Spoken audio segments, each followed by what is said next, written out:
Nikola, ticker NKLA, is up 8% today. Now, what are the key support and resistances we want to be paying attention to on a stock like this? Now, this is key because we did basically trade the stock before. We talked about these key resistances. These levels haven't really changed since we did the previous analysis. Since then, obviously, we come into these overbought areas. We got that sell-off you would expect. And now we're trading back at fair value. Fair value is at $1.20. So that's basically where we are now, back at fair value. So if we get a second run, what are the key levels we want to be paying attention to? So from the resistance standpoint, basically the same, 180 to 190 is our first set of resistances like we had back here. And again, you tend to get a pullback on that first attempt, and that second attempt is usually the one that will break. If you come back to retest it again, it's because buyers are trying to overtake the sellers. And so the chances are you're going to break through, which is what we got. So then the next resistances will be at 275/260. And again, we had this level that hasn't really changed since last time. You got that pullback, you get that second attempt, and then you break through. And then to cover the final resistances, which would be 330, 370. And again, you had that resistance, you retest, you break through, you pull back on that first attempt, and then in this case, obviously we didn't retest, so there's no way to break through. So then we pulled back, came back down to fair value, and again we're starting again. So we're paying attention to these resistances when we get, or if we get that another move to the upside. Also want to note, just from the resistance standpoint, is where the anchored VWAPs are.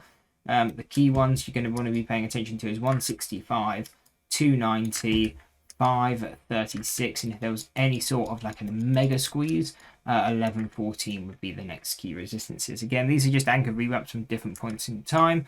The 160 is a year-to-date anchored VWAP. The 292 is a 2-year anchored VWAP. This 535 is a 3-year anchored VWAP. And then this one over here, orange / kind of pinky ones, because there's two VWAPs in there, is going to be the VWAP or anchored VWAP since its IPO. Now, to go over to the supports, what do we want to be paying attention to? Again, stocks like this, never really anything I tend to buy. I only really short them to the downside when they squeeze.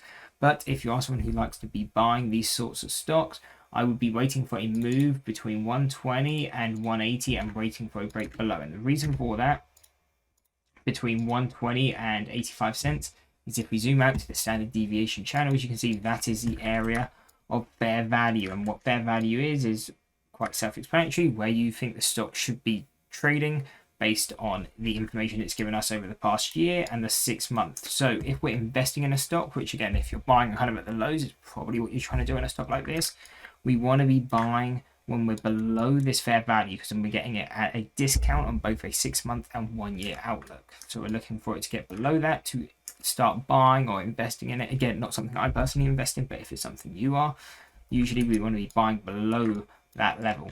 Now, just to quickly note the supports, these again can be used as a trading or investing level. We only have one, that's a 47 cent first deviation on the 6-month, and then all the other ones lower than that are all negative, which obviously we cannot trade. So we'd be basically looking at that 52-week low, and that would kind of be our support. You've got the psychological 50 cents and obviously that first deviation. So if we came down that low, could be a nice potential strong bounce location.